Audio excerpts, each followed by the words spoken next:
Nos honra presentar a Iván Ogando, quien es director de la Facultad Latinoamericana de Ciencias Sociales, Flaxo RD, y al intelectual que nos honra recibir y darle una calurosa bienvenida, Ricardo Seitenfus. Así que se dice. Así. Ya lo aprendió. Sí, pero hay muchas maneras de decirlo. Sí, Él es- habría muchas cosas que decir sí. sobre él. Sí. Es autor de importantes libros que tienen que ver sobre Es una- Haití. Tiene una experiencia como ex representante de la Organización de Estados Americanos en Haití, etcétera, etcétera. Y el país donde reside es Yo soy brasileño. sí, sí. brasileño. Y Ah, tengo- pero usted sabe entonces de corrupción Sí, también. Usted es un Ay, experto en ¿cómo? corrupción. ¿Cómo? en Odebrecht. ¿Cómo?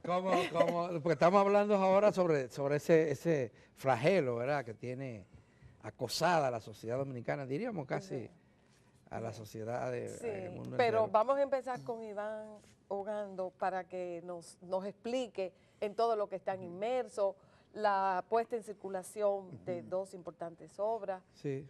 Lo hemos invitado Bueno, a propósito sí. del aniversario. Bueno, del sí, 80. sí, bueno, un grupo de instituciones académicas, también de sociales, como bueno, la Fundación Juan Bosch, Flaxo, el Centro Bonó, INTEC, el Instituto de Historia de la UAS y otras instituciones.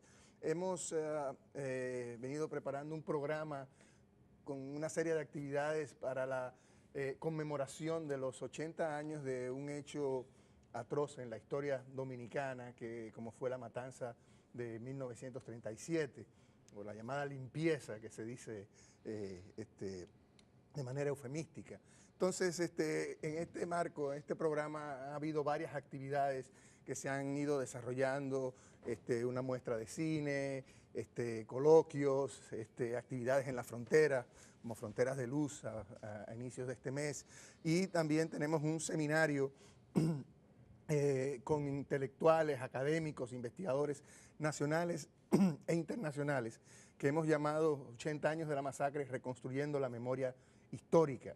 Y el objetivo de este seminario, de esta iniciativa, es un poco reunir investigadores, académicos, para discutir y dar nueva luz en un hecho histórico que ha sido muy mitificado, si se quiere, en la historia dominicana desde diversos puntos de vista, y hacer un enfoque más académico, más investigativo, un poco, como hablo, reconstruir esta memoria histórica que es necesario, porque vemos hoy día que muchos de los argumentos que justificaban la violencia nacionalista, racial, de aquellos tiempos todavía se siguen reproduciendo en nuestros tiempos. Entonces, es la idea de analizar estos elementos, arrojar nuevas luces, ver cómo de alguna manera podemos utilizar esos elementos para interpretar y poder reconstruir una sociedad mucho más inclusiva, respetuosa de los derechos humanos, y fomentar la cooperación binacional sobre la base del respeto de las identidades propias de cada uno de los pueblos. Anoche habíamos puesto a circular dos libros, uno de Amelia Hinsen. Sí, y vale la pena que le hagan un close-up, por favor, al libro. De la masacre, de la masacre a a la sentencia 168-13. Este es un libro que ha sido publicado por la Fundación Juan Bosch. Amelia Hinsen es una investigadora norteamericana que es una de las personas más versadas en términos del tema de la masacre del 37. Sobre todo que trabaja con los archivos. Exacto. Estos son los libros que se quedan, que no envejecen, que son siempre actuales. Los historiadores que trabajan con los archivos como ella tienen un gran aporte a dar a la historia, a la historiografía. Es el caso de este libro. ¿Ella está en el país? No. Ella no vino. pudo venir lamentablemente por razones. Sí, porque es realmente relevante. Creo que es un libro... Nada más el título, Sí, ese hilo conductor de la masacre a la sentencia 168-13. Mira, Ana Miguel, yo pienso que es un libro Es extraordinario. lectura obligada para aquellas personas, independientemente de su procedencia ideológica, para poder, porque como dice Ricardo, es un libro que está basado en una investigación de los archivos. Esta muchacha, como parte de su tesis de PhD, estuvo en el Archivo General de la Nación investigando el tema. Y a propósito de los 80 años y de esta investigación, hay todavía puntos que no están tan claros con relación a esa tragedia, a ese tan negativo acontecimiento de la historia. Cantidad de personas que murieron, todavía sí, eso se quedó en por una eso nebulosa. ¿Cuántos fueron? Por eso digo, hay muchos mitos con respecto a esto. ¿Qué plantea ella con relación a esta tesis? ¿Dónde están las tumbas? ¿Quiénes fueron? Entonces, ha habido exageraciones dependiendo de parte y parte. Cómo se quiera justificar el hecho. Y precisamente este seminario, taller, lo que busca es un poco desentrañar y revisitar esa memoria, reconstruir los hechos en base a... Pero ¿podrías resumir brevemente cuáles son las hipótesis más aceptadas? Bueno, uno de los elementos que hay que tener claro en este aspecto es que se ha manipulado el hecho diciendo, bueno, para fomentar una animadversión entre los pueblos cuando esto fue una matanza, obviamente, de una dictadura, de un dictador, no del pueblo dominicano, de un dictador contra una población indefensa, justificando una defensa nacional. También hay elementos que hay que resaltar dentro de las tragedias, muchos actos de solidaridad de dominicanos escondiendo y defendiendo nacionales haitianos en todo eso. Entonces, lo que buscamos es básicamente estos elementos, tratar de resaltarlos, tratar de ver cómo algunos de esos argumentos que justificaron todavía tienen vigencia y se dan ya no tanto como una eliminación física, sino también como una eliminación, si se quiere, desde el punto de vista civil, como la sentencia 168-13 que desconocía la nacionalidad de hijos de inmigrantes nacidos en la República Dominicana de manera retroactiva. Entonces, este es el elemento que queremos resaltar en esta.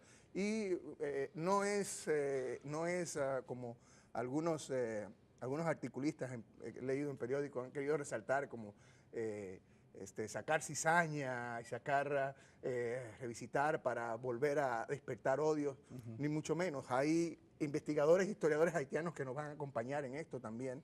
Y siempre que se trata de remover la memoria sobre hechos atroces, siempre hay personas, sucedió no tan solo con la parte del holocausto nazi, pero vemos en España cuando se hizo la memoria, la ley de la memoria histórica en España, en Argentina, o sea, hay personas que intentan mantener hechos históricos que no puedan. ¿Y qué dice sobre el particular el maestro brasileiro? Mira, yo creo que cada generación merece su historia. O sea, los historiadores revisitan constantemente la historia, porque tienen acceso a nuevos archivos, a nuevas situaciones. Y por eso que digo que la historia no es pasado, la historia es presente, porque nosotros trabajamos sobre el pasado con nuevos instrumentales, con nuevos archivos, y este ejemplo de Amélia es muy claro sobre esto.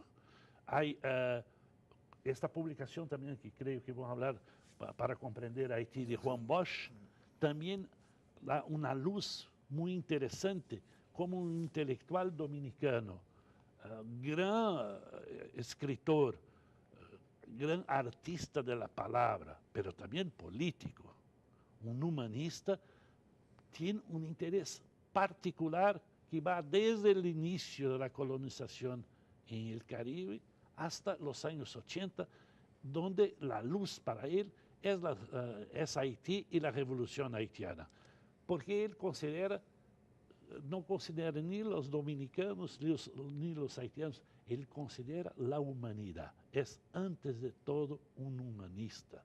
Y esto es muy importante en la actualidad, considerar el otro, el distinto, como un humano que tiene derecho a vivir, que tiene derecho a tener derechos sociales, a laborales, yo veo con el problema de la migración.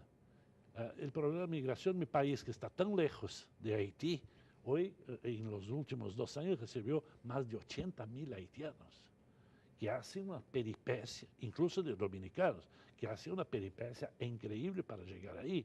Chile recibió 90.000, muchos se Bueno, van. ¿usted en Brasil? Eso es eso. Sí, acaba de sí, decir, sí, 80.000. sí. Pero muchos se van ahí y después hubo un problema serísimo, se van a pie, volviendo por el istmo del canal de Panamá, llegando a Costa Rica, intentando atravesar Nicaragua y había 3 o 4.000 haitianos varados en la frontera mexicana con Estados Unidos hace un mes y pico.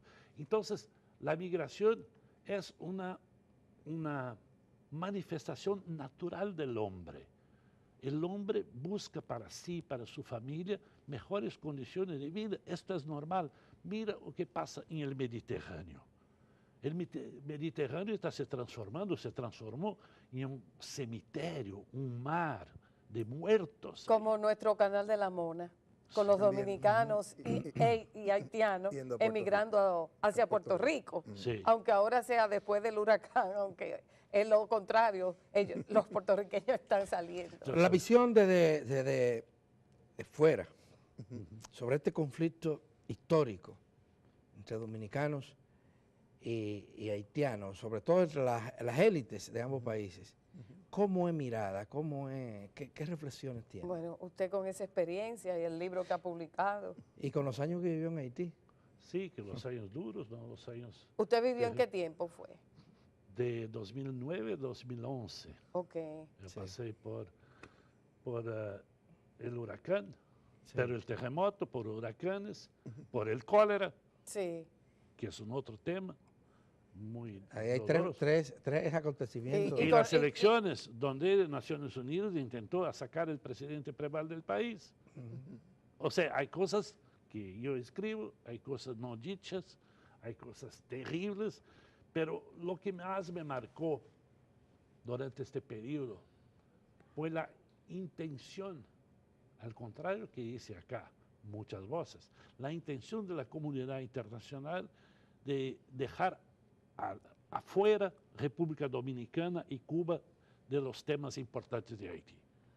Para dar un ejemplo, cuando se creó la Comisión Profesional de Reconstrucción de Haití después del terremoto, yo representaba a la OEA.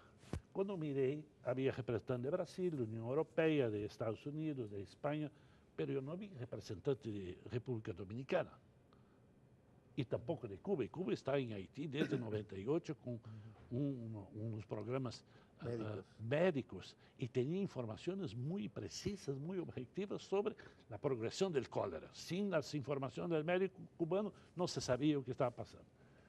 Yo dije, pero es increíble, imposible de imaginar la reconstrucción de Haití sin la presencia, al menos como ente, como observador de la República Dominicana.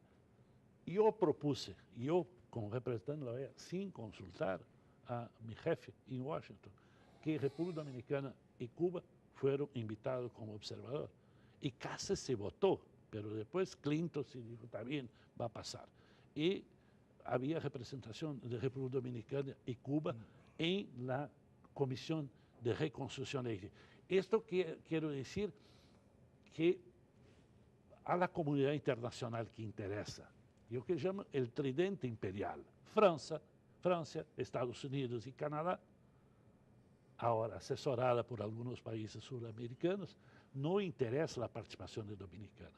Y esto es muy malo porque no se puede ignorar las relaciones históricas, buenas, malas, pero intensas. Y somos el vecino más Por supuesto. cercano. Inmediato. Inmediato. Porque Sí. uno de los aspectos más importantes que Y hay el principal mercado de exportación de la República Dominicana. Sí. Sí, además, y no se puede imaginar que no haya relaciones de comercio, relaciones familiares, relaciones de todo en la frontera. Es una frontera Pero, viva. ¿cuál es el interés de mantener fuera a República Dominicana y a Cuba? ¿A qué usted atribuyó eso? ¿O atribuye? A que los países pequeños no se toman en cuenta. Por Sí, porque dijeron, mira, hay que poner $250 millones para estar en esta comisión. Pero República Dominicana puso mucho más que esto. La ayuda de República Dominicana en las primeras horas después del terremoto fue mucho superior a esto. Y los otros dijeron que iban a poner, prometieron, esa es la promesa, y no la cumplieron. Y muchas veces la pusieron en los bolsillos de las organizaciones internacionales y no en Haití. Sí, Profesor, ¿y profesor, cómo? ay, perdón. No, con la salida de la MINUSTAH, ¿cuál es su consideración? ¿Está Haití en condiciones de tomar las riendas de su propio destino? Mira, hay cosas buenas y cosas no tan buenas. Yo creo que la MINUSTAH hizo un buen trabajo hasta enero de 2010. Arregló las cosas, terminó con las gangues que tenía ahí la industria de secuestro, organizó elecciones buenas en 2006, donde Preval se eligió presidente. O sea, todo recuperó la economía de Haití a partir de 2008-2009. Así que en 2009, fines de 2009, nosotros estábamos discutiendo, incluso yo participaba en el Core Group, el grupo central de la comunidad internacional, de una salida de crisis. O sea, cuáles son las condiciones y el calendario para salir de aquí.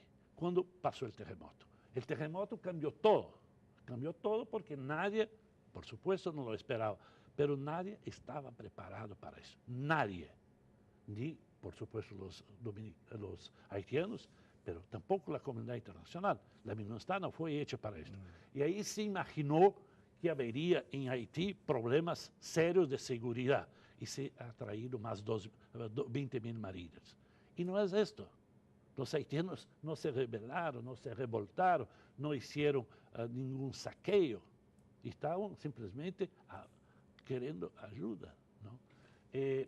Yo creo que ahí se perdió el rol incluso de América Latina dentro de la MINUSTAH y la misión se perdió y debería terminar ahí la misión militar y empezar una misión socioeconómica. Y no se hizo. Si vamos a hablar de números, la MINUSTAH, solamente la MINUSTAH para funcionar gastó 9.000 millones de dólares. 9.000 millones de dólares. Simplemente en los gastos administrativos. Con todo ese dinero se reconstruye Haití. Pero muchas veces. Ay, muchas Dios veces. mío. Y le dejó el cólera. Pero no terminaron los números. Pero en nombre de Haití, desde 96, desde 86, que se fue Baby Doc, que se intenta implantar la democracia. En nombre de Haití se gastó desde 86 hasta ahora más de 30.000 millones de dólares.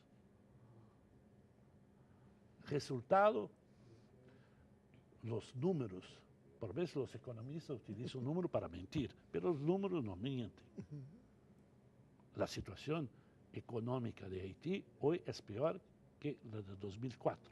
Además, como usted menciona, el problema que doloroso, entre todos los problemas del cólera, porque no es solamente los números de 10.000 y pico de muertos, 800.000 afectados. Pero ya fue superado el cólera. No, para nada. Para nada, todavía sigue. Pero el cólera no se hace así como por decreto. La mejor de las hipótesis en 2022, todos los días hay muertos de cólera en Haití. Oh, Dios mío. Todos los días.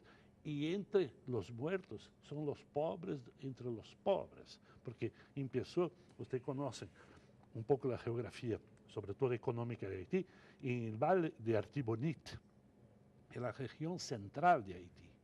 Pero además de esto puede pasar por negligencia, por supuesto. No me imagino que alguien va a inocular el bacilo de cólera para eliminar una población. Entonces, por negligencia, vamos a decir así. Pero ¿qué pasó los primeros días, de fines de octubre de 2010? Naciones Unidas no reconoció su responsabilidad. Al no reconocer su responsabilidad, no se identificó que el bacilo venía del Nepal, que había un gen muy específico y no se sabía cómo luchar, había que hacer estudios de laboratorio para identificarlo. Eso se perdieron días, semanas y meses, y la gente muriendo. En 4 horas se perdía 11% de la masa corporal. Entonces mucha gente murió por esta negligencia y sobre todo la irresponsabilidad de Naciones Unidas al no reconocer. Entonces ese es un tema muy doloroso, pero también un elemento muy negativo de la MINUSTAH. No se puede decir, mira, esto no tiene nada que ver con la MINUSTAH. No, es bajo la bandera de Naciones Unidas. Se nos acabó el tiempo. Ay, caramba. Lamentablemente, vamos a recordar que se está celebrando o conmemorando. Sí, no, celebrando no. Sí, con conmemorando. con distintos actos y el 80 aniversario de la masacre del 37. Y de este seminario se editará un libro que será puesto eventualmente a sí, circulación qué por los bueno. debates del... Una pregunta, estos importantes libros de la masacre a la sentencia, Y del- de reconstruir Haití entre la esperanza y el tridente imperial del profesor Ricardo y Juan Bosch, de Juan Bosch, para comprender Haití, son textos selectos. están en las librerías del país. Van a estar en la librería, están en la Fundación Juan Bosch, estarán en En la Flaxo, Biblioteca Centro Bonón, Nacional. en la Biblioteca Nacional. Ok, a la van venta. a estar disponibles Sí. al Y está público. también, Es importantísimo.